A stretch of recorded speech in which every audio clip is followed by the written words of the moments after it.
Hello, this is Ed from Surreal Adventure again with another product review.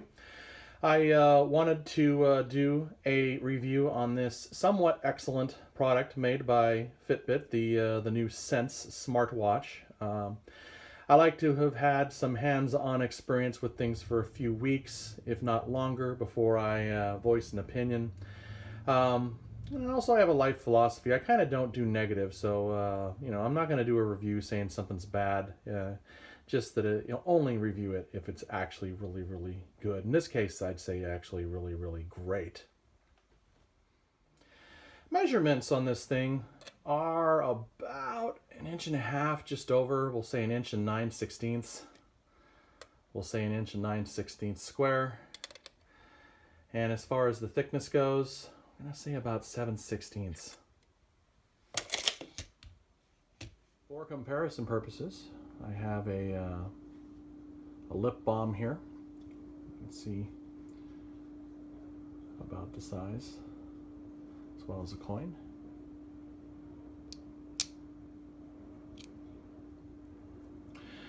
Now, one of the things that I ran into when reviewing these things online is that people have them on their wrists, but you never really know how big somebody's wrist is. So I have a pretty big wrist. I'm a pretty big guy. I have ordered on Amazon replacement bands for other watches, and I've gotten the 230, the large, extra large varieties that are generally available, 230 millimeter, and those just barely fit me. Some of them I actually had to send back, but the large band that comes with this has plenty of room. I can actually use it and have it on the second notch and still have plenty of slack, and the watch sits exactly where Fitbit wants you to have it. So bravo to you for that, Fitbit. The bands are interchangeable. It comes with a nice silicone band with a large and also regular sized length so that it fits. I can't imagine it doesn't fit almost every wrist out there. The bands are easily interchangeable. There's these two little buttons here. One is right there and one's there. And all you do to change the band is push up on it and it comes right out.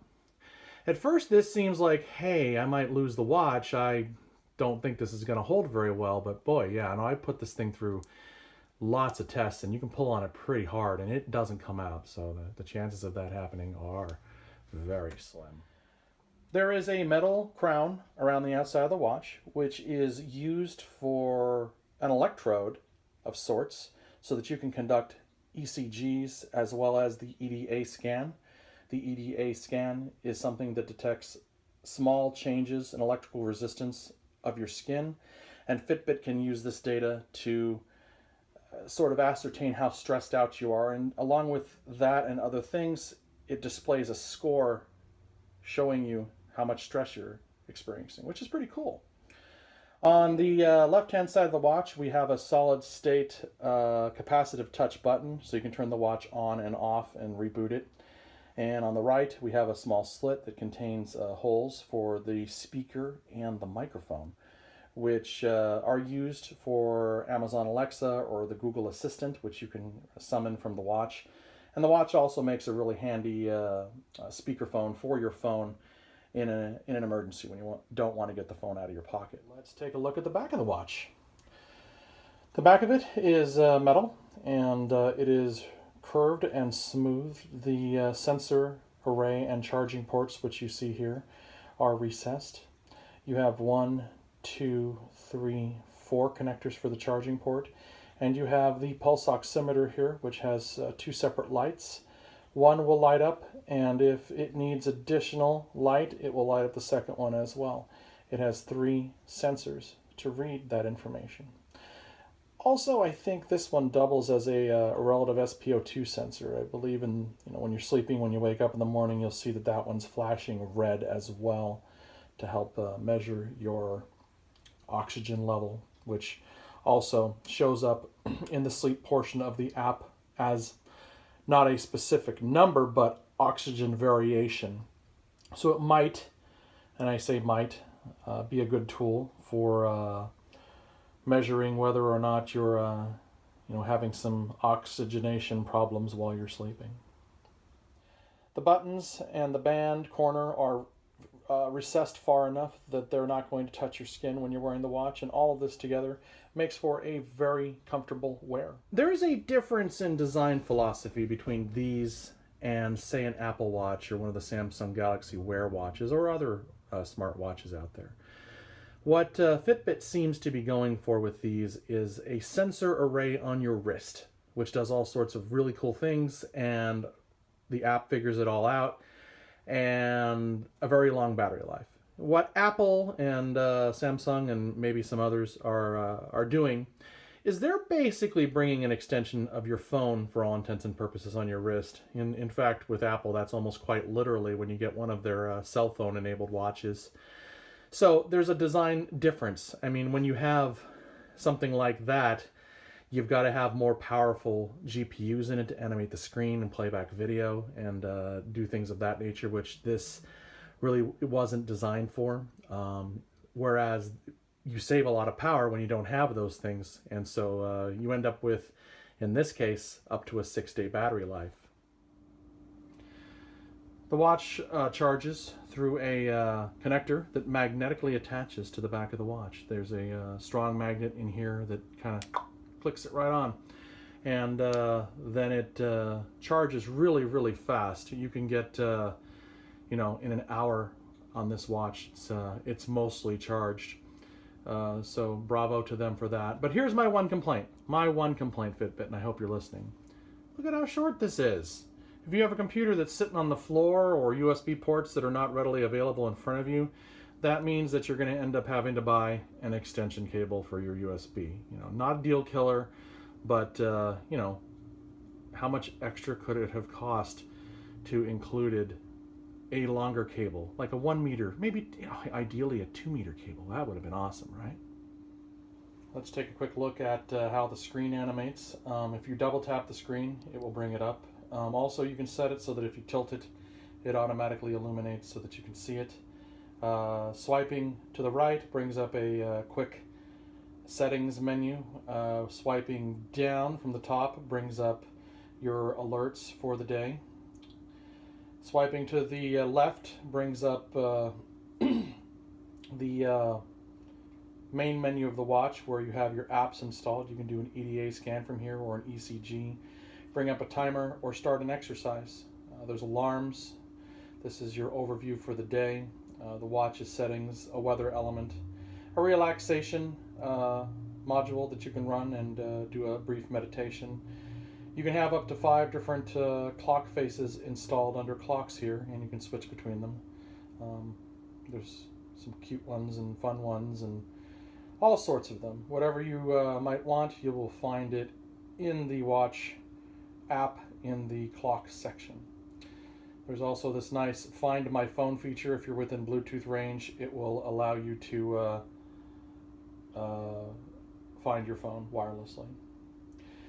There's the coaching aspect of it, which has tailored exercise routines. Pandora, which is, I believe, the pay-for Pandora, as well as Spotify. And that you can set up the voice assistant through here for Google Assistant or Amazon Alexa. And of course, the most powerful aspect of this is the app itself, which has most of the features that you're going to want to use. On the main screen of the app, you can customize it. It is very customizable. You have options such as your daily intake of food and calories and how many calories you've burned. There's a diet, a really good, I might add, diet component of this where you can tell it how much weight you want to lose and how fast you want to lose it, and then it'll help you with how much you need to eat every day given your daily level of exercise.